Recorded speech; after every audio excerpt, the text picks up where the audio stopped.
Hi, it's me again, back with another chapter of Tale of Magic.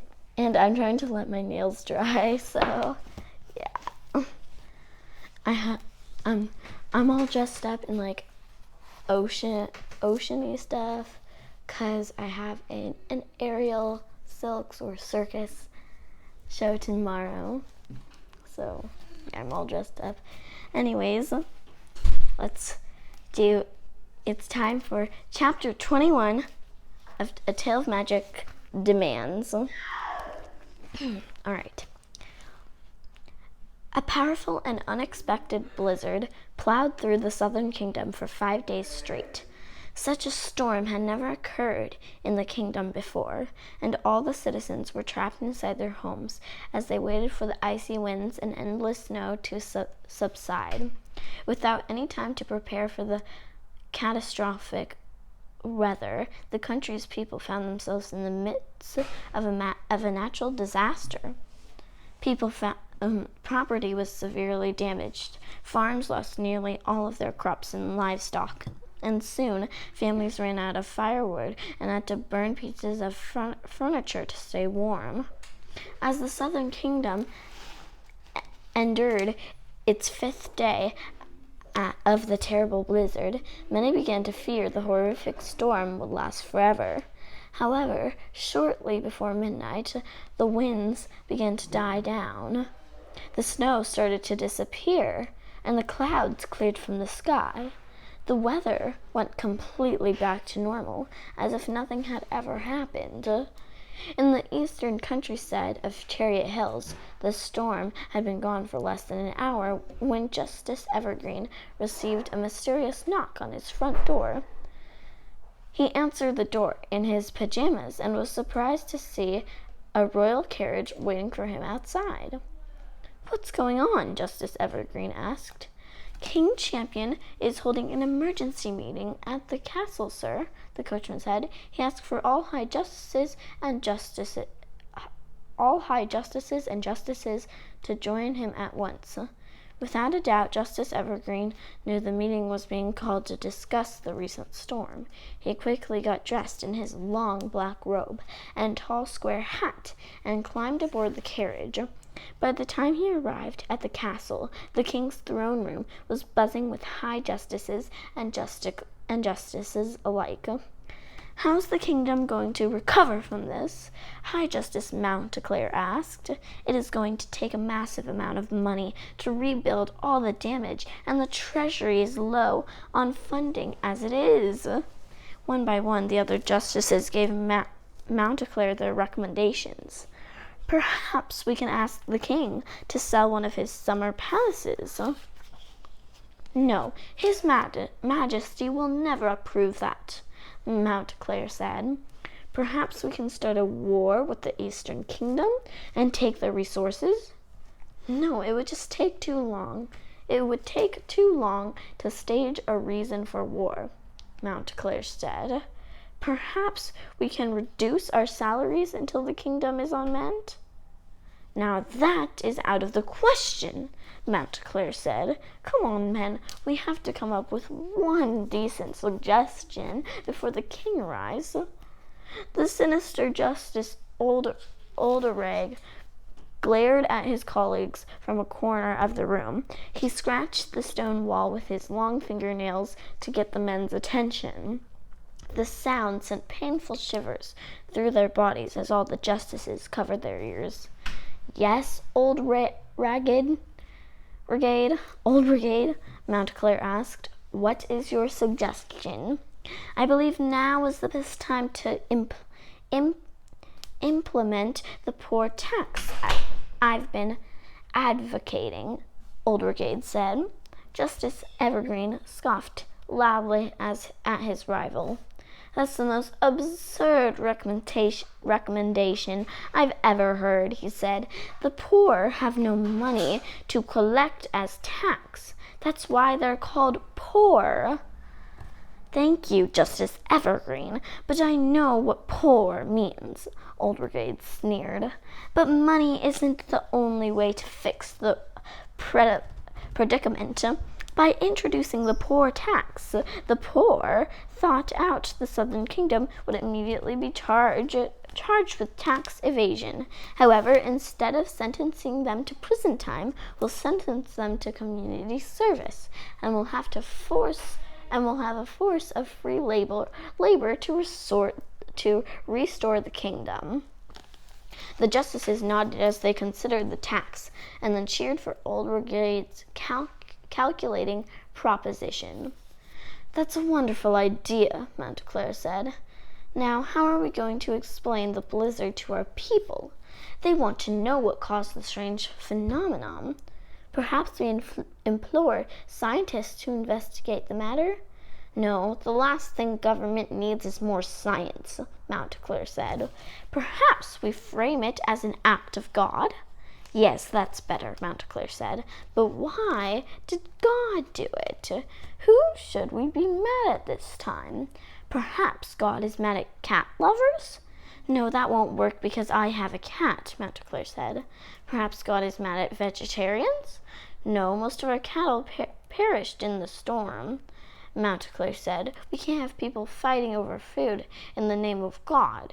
We tried that once and it led to complete chaos." Once again, Justice Oldregrade scratched the stone wall with his long fingernails. "Oldregrade, just raise your hand if you have a suggestion," Montclair reprimanded. "Noted for the future, sir," Oldregrade said. "I was going to recommend we tell our kingdom that God is mad at poor people. If we amend the Book of Faith and make poverty a sin, we'll save ourselves from any potential backlash for enforcing the poor tax." "Another wonderful idea," Montclair declared. We'll share your proposals with His Majesty as soon as the doors leading to the sovereign's private office swung open, and King Champion joined the justices in the throne room. The men bowed to the monarch as the king crossed the room and sat on his throne.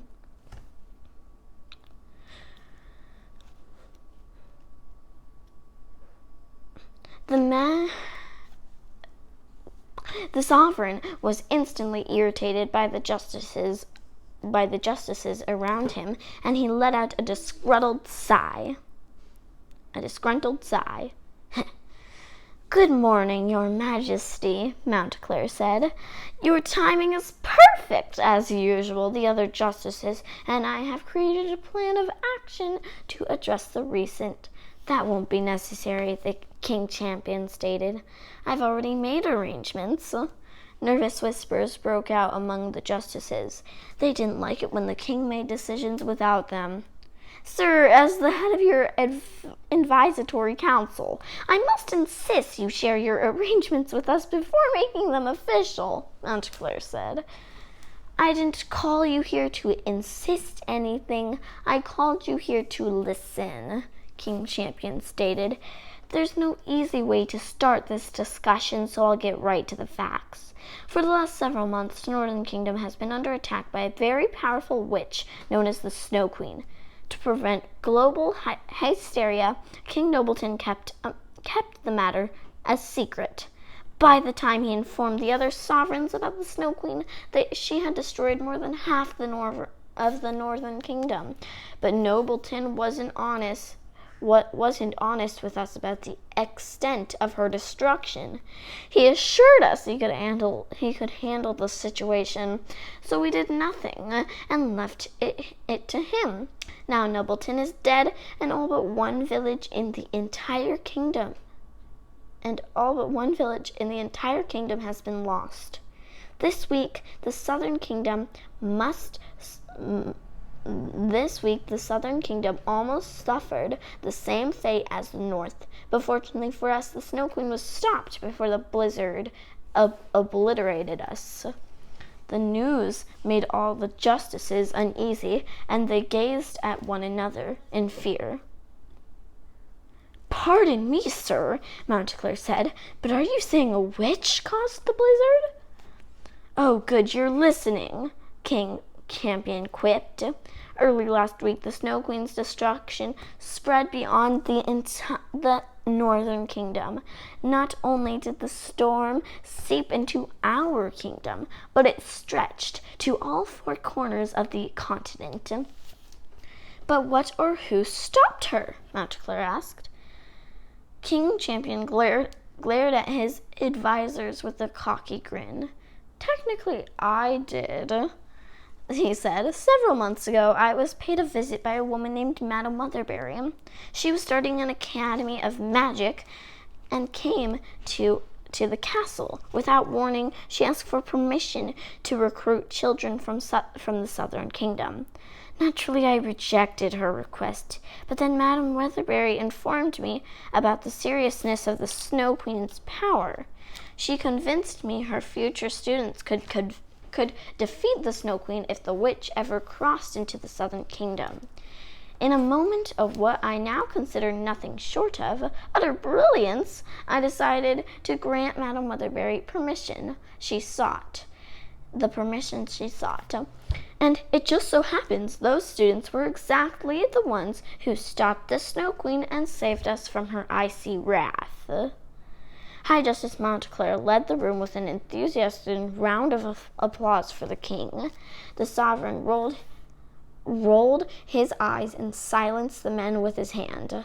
Although the Snow Queen was stopped, the witch remains at large, King Champion said. Madame Weatherbury unfortunately passed away during the ordeal, but her students survived. They've agreed to restore our kingdom with magic and continue protecting us from the Snow Queen. However, in exchange for their service, the children had a few demands. Demands? Montclair asked. What sort of demands? King Champion turned toward the doorway of his private office. Come on out, the king called. The justices have been prepared. Suddenly, the room of older men in black robes parted as a group of very colorful children emerged from the office. Bristol, Lucy, Esmeralda, Xanthus, Tangerina, and Skylane made their way through the room and stood at the king's side. The justices were outraged to see members of the magical community in royal residence. They shouted profanities and insults at the children, but the classmates ignored the men's outbursts and held their heads high. It was difficult for Bristol to stand in a room with so many men who had personally tried to oppress her, but she didn't let an ounce of it show. On the contrary, Bristol made a point to look Justice Montclair, Justice Aldrigate, and Justice Evergreen directly in the eyes so they knew she wasn't afraid of them. She had changed so much since her father last saw her. It took him a few moments to recognize his daughter. Despite all Justice Evergreen's efforts, Bristol had become a calm, confident, and dignified young woman, and his mouth dropped open in shock. Will the young lady please inform the justices about the demands we've been discussing? King Champion asked.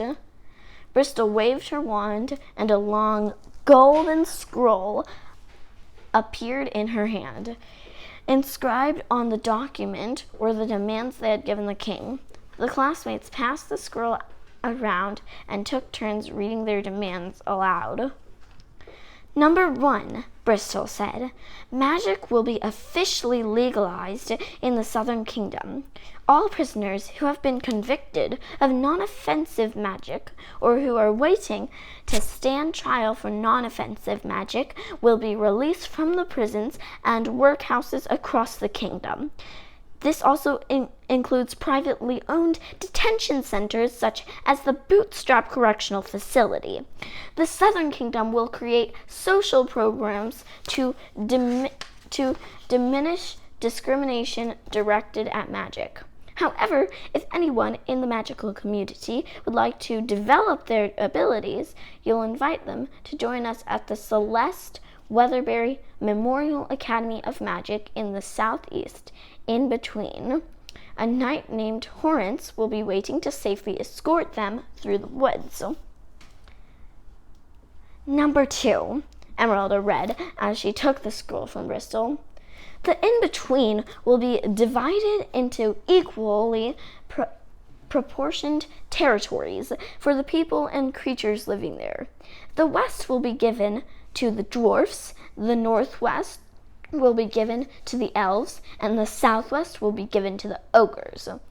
The northeast will be given to the goblins, the southeast will be given to the magical community, and the rest will be given to the trolls. The southern kingdom will also send food, medical supplies, building equipment, and other provisions to those territories so they never fight over resources again. Number 3, Sanctus read, the southern kingdom will establish education and employment equality. You will abolish the law prohibiting women from reading, joining libraries, and pursuing any profession they desire. Boys and girls can attend any school they wish, including the University of Law and the Chariot Hills School for future wives and mothers. Number 4, Skylene read, starting today, the original Book of Faith will be the only book of faith that Southern Kingdom officials are allowed to reference. The High Justices will no longer make amendments to manipulate religion to serve their political agenda. Furthermore, attending services at the Chariot Hills Cathedral or any other place of worship is strictly optional and no longer a requirement. Number 5, Tangerina read, all banned books will be reprinted and made available to the public. You will also issue public apologies to the families of all the authors you silenced, and you'll make your citizens aware of the means and methods you used to find and terminate them. Number 6, Lucy said, all rules and restrictions related to creative freedom and artistic expression will be removed from the law. Also, the tambourine will be regarded as the official instrument in the Southern Kingdom, and all citizens will be required to play it for a minimum. Tangerina snatched the scroll out of Lucy's hands before she went any further. She's making that up, that last part about the tambourine, Tangerina told the men, but the rest is in there. Once the classmates finished reading the scroll of their demands, the throne room erupted with objections. The justices screamed with their disagreements and reservations until all the men turned bright red. This is outrageous! They have no right to order us around! How dare these heathens demand anything? They belong in prison, not in a throne room. We will never take commands from the likes of them. Bristol raised her hand toward the ceiling, and a bright, thunderous blast erupted from the tip of her wand, and all justices went silent and cowered away from her. All of this is your fault, Bristol shouted. If you had created a world where everyone was treated equally, a world that valued people's differences, and a world that recognized the potential in each citizen, we wouldn't be having this conversation. But you spent your careers fueling the hate, the discrimination, and the oppression that gave birth to the Snow Queen. Her frost is in your hands. So if you expect us to clean up the mess you've made, then you will follow our demands. And if you don't, then I suggest you all go coat shopping, gentlemen, because you're in for a very, very long winter. The justices were left speechless by Bristol's remarks. It was rare for anyone to give the men an ultimatum, but a young woman had never spoken to them like that before. Lucy tried to start a low clap for her friend, but her classmates didn't think it was an appropriate time. Your Majesty, you can't seriously be considering these demands, Mountclair asked. I've already agreed to them. King Champion announced. Without consulting us? Montclair asked in shock. Yes, Montclair, without you, King Champion sneered.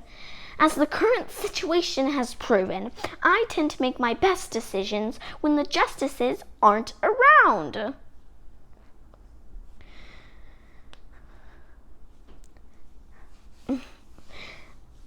King Warworth, Queen Industria, and King White have already signed these demands into the laws of their kingdoms, and starting tomorrow, the Southern Kingdom will do the same.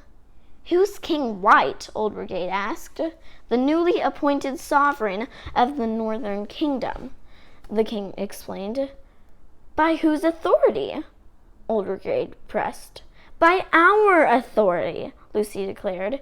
And would it kill you to take a bath and cut your dang nails? I thought you were a sloth until you opened your mouth. Old Brigade crossed his arms and fumed in the corner. And what are we supposed to call you? Montclair asked the classmates. Besides the six bossiest children on the planet? Bristol and her friends stared at the men with blank expressions. They hadn't decided on a name for themselves yet. Before they seemed unprepared, Bristol chose the first name that came to mind. You can call us the Fairy Council, she said. And if you'll excuse us, we have a kingdom to rebuild and a world to save. Bristol triumphantly led her classmates through the throne room, and they headed for the door. As they went, Justice Evergreen followed his daughter and desperately tried to get her attention. Bristol, wait! Justice Evergreen called to her. Bristol, slow down! She had absolutely nothing to say to her father, so she ignored him and kept walking. Justice Evergreen was embarrassed to be so blatantly disrespected in front of his colleagues. He lost his temper and forcefully grabbed a hold of his daughter's arm. Bristol Lynn Evergreen, you stop this instant, he roared. I will not be ignored by my own daughter. Everyone in the throne room went still and silent. Even King Champion grew tense on his throne. Justice Evergreen's words got under Bristol's skin.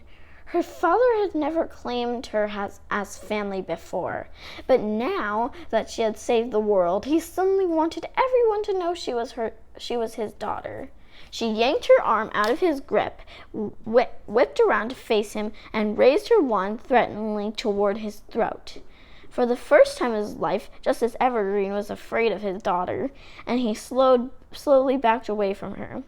That is the last time you will ever lay hands on me, Bristol said. And don't you dare address me as daughter. You're no father of mine.